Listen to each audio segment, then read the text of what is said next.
Para 1939, la sociedad mexicana se encontraba dividida y tensa, debido a la agitación producida por los cambios sociales, económicos, políticos y culturales introducidos por el cardenismo. Para Lázaro Cárdenas, su instinto político le decía que no podía estirar más de la cuerda de las reformas, pues corría el riesgo de romperla y de sumir al país en una nueva guerra civil. Así, arribó a la convicción de que México necesitaba paz, una paz para decidir cómo habría que usar el instrumento revolucionario, y según Cárdenas, el único hombre que podía asegurar esa paz era Manuel Ávila Camacho. Para las elecciones de 1940, Ávila Camacho tomó posesión de este país dividido y tenso, todo esto en el marco internacional de la Segunda Guerra Mundial. Al ser inminente la entrada del país a la Guerra Mundial, era prioritaria la unidad nacional, por lo que se llamó a todos los expresidentes a cerrar filas con el gobierno, estando todos ellos presentes en la toma de posesión de Ávila Camacho.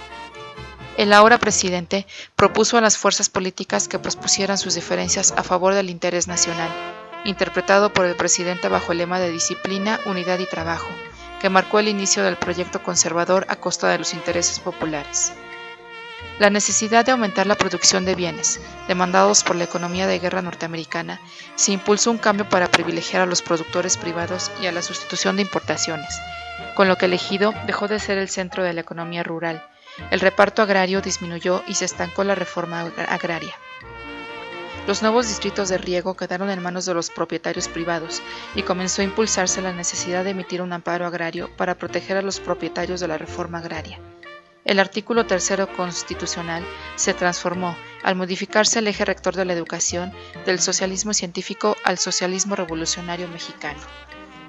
Para fortalecer al movimiento obrero, el presidente creó el Instituto Mexicano del Seguro Social en 1943, y en cuanto a la educación, teniendo a Jaime Torres Bodet al mando, este retomaría la idea vasconceliana de la alfabetización y emprendió una intensa campaña dirigida a niños y adultos. Capacitó al magisterio, revisó planes de estudio, rehizo textos escolares e impulsó la iniciativa privada en la construcción de escuelas. Pero los resultados fueron insuficientes. Al terminar el periodo de Ávila Camacho, solo se había logrado alfabetizar a 1 millón de personas de 12.900.000. Para 1939 se iniciaba la Segunda Guerra Mundial.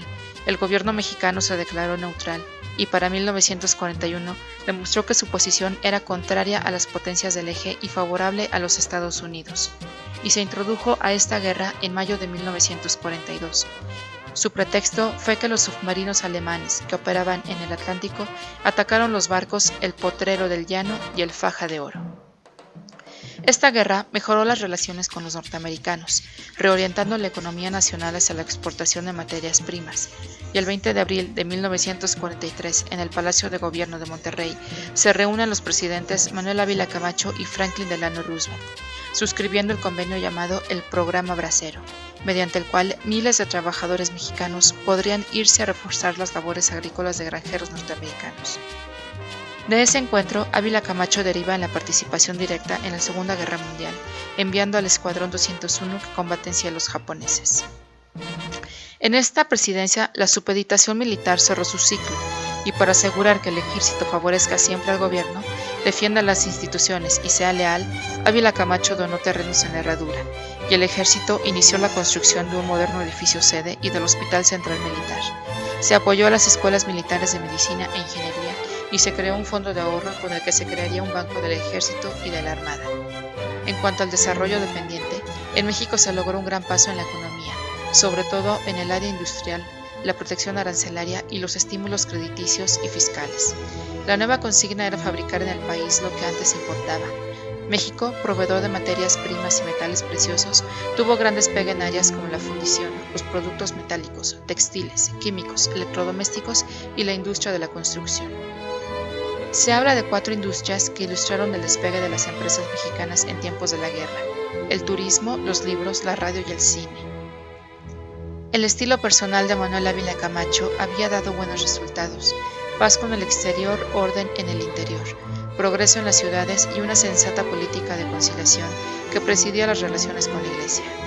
Ávila Camacho fue tolerante ante todas las situaciones que se presentaron en su vida privada y pública. Fue conciliador en su forma de gobernar y eso le ayudó para concluir con los proyectos que creó como presidente. Los mexicanos lo llamaron el presidente caballero.